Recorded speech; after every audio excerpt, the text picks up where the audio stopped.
नमस्कार विद्यार्थी मित्रांनो, स्वागत आहे आपले आजच्या नवीन व्हिडिओमध्ये।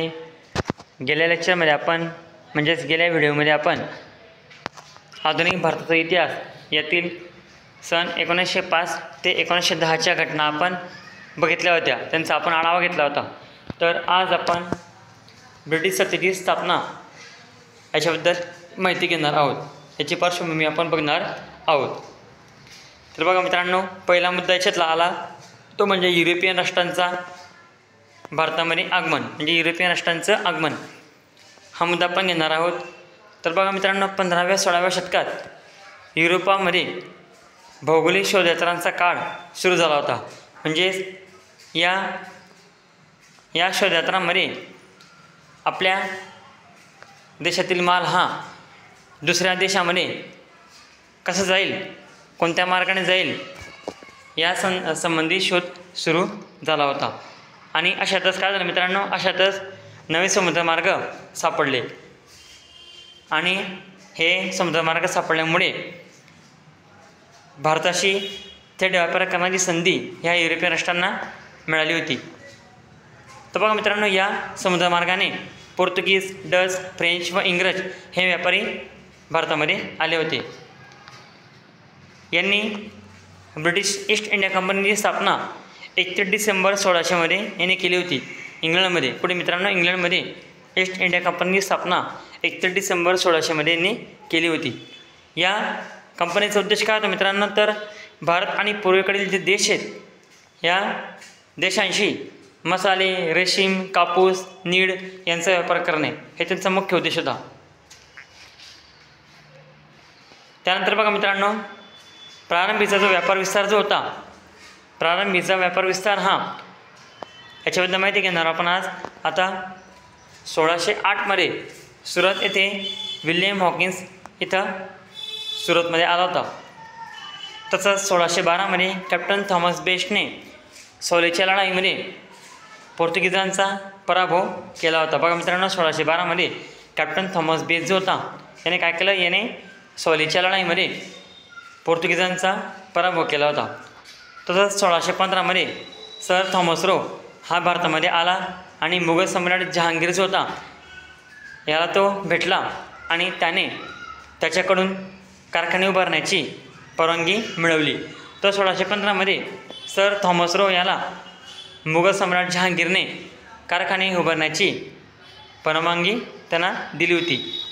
मग याच परवानगीने सुरत, मद्रास, बॉम्बे येथे व्यापार केंद्र सुरू झाले। म्हणजे 1661 पोर्तुगीजांकडून यांना व्यापारासाठी मिळालं होतं कोणतं मित्रांनो, सुरत, मद्रास आणि बॉम्बे हे त्यांचे मुख्य व्यापार केंद्र त्यावेळेस बनले होते।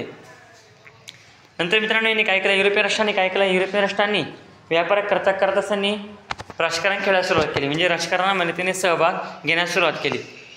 सुरुवातीला काय झालं मित्रांनो, सुरुवातीला इंग्रजांचे लक्ष व्यापार करणं होतं, फक्त व्यापारावरचं लक्ष होतं।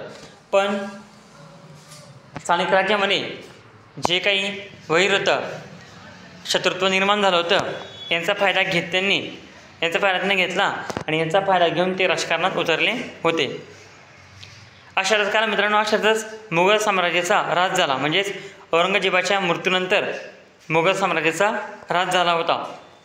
आणि याच्यानंतर काय झालं, मग याच्यानंतर प्रांतिक सत्ता म्हणजे बंगाल, अवध, हैदराबाद, मराठी इत्यादी स्वतंत्रपणे उभे राहिले होते। यामुळे इंग्रजांना फोडा आणि राज्य करा धोरण राबवताना खूप सोपं झालं। का तर मित्रांनो, भारतामध्ये जे काही प्रांत होते, जे काही स्थानिक राज्य होतं त्याच्यामध्ये वैर निर्माण झालं होतं। म्हणजे त्यांच्यामध्ये भेदभाव निर्माण झाले होते आणि यांचा फायदा घेऊन इंग्रजांनी काय केलं, इंग्रजांनी त्यांना वेगळा मार्ग वापरला आणि वेगळा मार्ग वापरून त्यांचं जे एकी होती ती एकी त्यांनी फोडली होती आणि फोडा आणि राज्य करा हे धोरण त्यांना वापरल्यास त्यांना खूप सोपं जावं लागलं। आणि याच नीतीचा वापर करून त्यांनी भारतावर राज्य करण्यास सुरुवात केली होती। पुढचा मुद्दा आपला मित्रांनो, इतर युरोपियन स्पर्धकांशी संघर्ष। तर बघा मित्रांनो, इतर युरोपियन स्पर्धक जे होते हे सुद्धा भारताच्या राजकारणामध्ये उतरले होते। तशातच इंग्रजांनी डचांना 17व्या शतकात स्पर्धेतून बाहेर केलं. म्हणजे मित्रांनो इंग्रजांनी काय केलं, इंग्रजांनी डचांचा पराभव केला आणि त्यांना बाहेरचा रस्ता दाखवला होता. अशातच काय आलं मित्रांनो, अशातच फ्रेंच इंग्रज स्पर्धा निर्माण झाली आणि कर्नाटक युद्धात इंग्रज विजयी झाले. म्हणजेच कर्नाटकमध्ये जे युद्ध झाले होते फ्रेंच आणि इंग्रजमध्ये, तर फ्रेंच आणि इंग्रज स्पर्धेमध्ये म्हणजेच फ्रेंच आणि इंग्रज युद्धामध्ये कर्नाटक येथे घडलेल्या युद्धामध्ये इंग्रज हे विजयी झाले होते आणि भारतातील प्रमुख युरोपियन शक्ती इंग्रज हे बनले होते. अशा प्रकारे आपण आजची छोटीशी माहिती घेतली. मित्रांनो तुम्हाला जर माहिती आवडली असेल तर नक्की लाईक करा आणि आपल्या मित्रांपर्यंत नक्कीच शेअर करा. पुन्हा भेटू आपण आपल्या नवीन व्हिडिओमध्ये. आपल्या चॅनलला नक्की तुम्ही सबस्क्राईब करून ठेवा. धन्यवाद.